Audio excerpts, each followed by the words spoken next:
Neverending Chain by Dragon Translator. This is the sequel to Two Worlds, One Family. Chapter 1, and it starts. There is an interesting thing about the certainty of the past. It is shaped only by those who come out the other side of it. A small kernel of truth might sit at the core of the most oft-spoken legends, but none alive could say if the events happened as the present knew. Even with many witnesses, the details could be interpreted differently by those involved. This did not stop a long-standing belief and traditions to rise and become hard to break. There were those who held close to what had always been, no matter the proof of change that stood before them, and greeted them warmly. Dragons, once held as devils, as monsters, now were family. They had been lauded as destroyers, but now they aided in bringing in supplies used to repair and rebuild.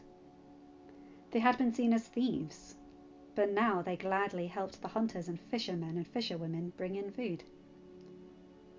They were animals, but Gyda's return had proved even that wrong. Still, all of this did not change everything the past Vikings had to deal with had given rise to. For years, one dragon held so much power to frighten that even now many could not see it as anything more than a monster. Another interesting thing about the past, it has an uncanny ability to show up again.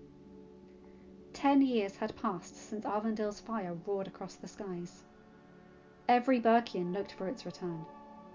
The fire had once been seen as a celebration to the gods, an ending of one season and the beginning of a new. It was now viewed as a nightmare. With the fire came the monster. Astrid's axe tumbled handle over blade to strike its target and bit deep into the tree. She glared at it, sweat dampening her hair, even with a chilled wind blowing through the forest. Her breath caused clouds of vapor to obscure her vision. I'm sure whatever that tree did to you, it's sorry. Astrid spun, falling into what Gyda called a fighting stance. Since her spar with Snotlout, Hiccup had requested Gyda teach her karate. Though reluctant, Gyda had agreed, but she had some conditions. It would be just the teens. The lessons would be outside of the village, and it would not be widely advertised. Gyda had said that karate was not supposed to be known this far from its place of originality right now, and everyone agreed. Always knew you were the fast learner, Gyda said, snickering as she leaned against another tree. Astrid snorted. What are you doing here? She asked, watching Shadowfire curl up in sunlight that fell through an opening in the trees. Partially getting out of the house, Gyda answered. Someone has annoyed his sister-in-law just a bit today. I was in a happy mood. I had to sing. The hatchlings liked my song. Astrid saw Gyda run a hand over her face. Son, you had them so keyed up, it's a wonder we got them to sit still for longer than a heartbeat. Much less take a nap. I can't sing anymore. Astrid watched Gyda heave off the tree and walk over to her son. She gently grabbed the small horns that jutted from the back of each side of his head near to the jaw. She then laid her forehead against the ridge over his eyes. No one is saying that, and you know it. You just have to remember that the hatchlings are only 2 months old. They need sleep, and their parents need a moment to relax and spend time together without constantly watching them. Shadowfire sighed, closing his eyes. I know, Mum. I just want to teach them like Uncle Umbra taught Frost and I. You will, son. You have a lifetime to teach them all Umbra taught you and Frost. Besides, remember, we are helping Sunset, Sunrise, and Pepper and Piper learn the common tongue. And you agreed to teach Firestorm how to sing like you do. Shadowfire took a deep breath. Balder's little brother, Rogmoss, asked me to teach him too. See?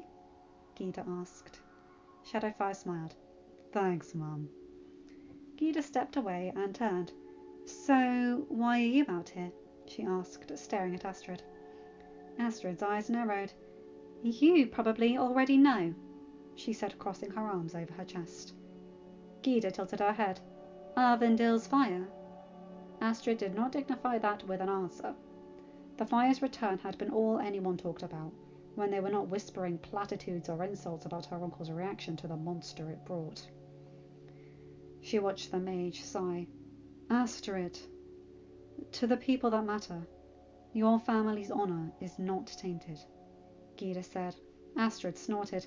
Tell that to Finton, she growled. Her cousins still struggled to find people willing to hire him when their hut needed a repair, even if the son was not supposed to be blamed for the actions of his father. A wondrous idea always spoken about, but Astrid knew it was little practiced in truth. Hiccup was a prime example. His father neglected to teach him much of what he would need to know, and for years the tribe blamed Hiccup and not Stoic. Her uncle Finn had been the one to hesitate in battle, but Finton received the looks even though he never once hesitated in any raid, and was the first aboard Stoic's ship for each search of the nest. Astrid heard Gyda grunt and saw the mage pinch her nose. Burkians, Gyda muttered. Astrid blinked when Gyda shed her robe and fell into a fighting stance. Hitting trees will not remove the stress you feel, Gyda said. Let's spar before your betrothed and his brothers scour the forest for you. Too late. Both ladies looked up, finding Hiccup and Toothless hovering over their heads. It's just one brother this time, though, Toothless said, grinning. Sharp shots out with Sneaky, Iggy, and Buttercup. Toothless glided to land a few feet away. He flicked his wings, curling them against his sides before trotting back to Astrid and Gyda. Hiccup dismounted. Astrid heard a soft snicker from behind, as well as a rustling. She did not turn. Her gaze rested upon her betrothed, and the concern she could see shining in his eyes. Concern that caused her eyes to narrow. End of chapter. Hi guys, hope you enjoyed that one. I like that one. I really do. But also, yeah, she's gonna be stressed. Astrid's often portrayed as, one of the most perfect love interests ever, and I agree she and Hiccup are perfect for each other. But that doesn't mean that she's a flawless character. The fact that she's flawed makes her much more compelling. And yeah, she's been preparing for this for 10 years. And even though she does know the truth about dragons now, it's not going to stop the pain and rage and stress from coming up. You can only face that stress if you've already faced it head on. I know that for a fact. I've been nervous about something for 2 weeks, and I faced it for 2 days this week. And I'm completely fine. In fact, I'm so fine I'm still able to eat ice cream. Ah! Anyway, you guys know the drill. Like, comment and subscribe and hit that bell to get notified for whenever I upload a new video. Have a good day, night or whatever time zone you're in. Bye my guys, gals and non-binary pals. I'll see you in another video. Take care.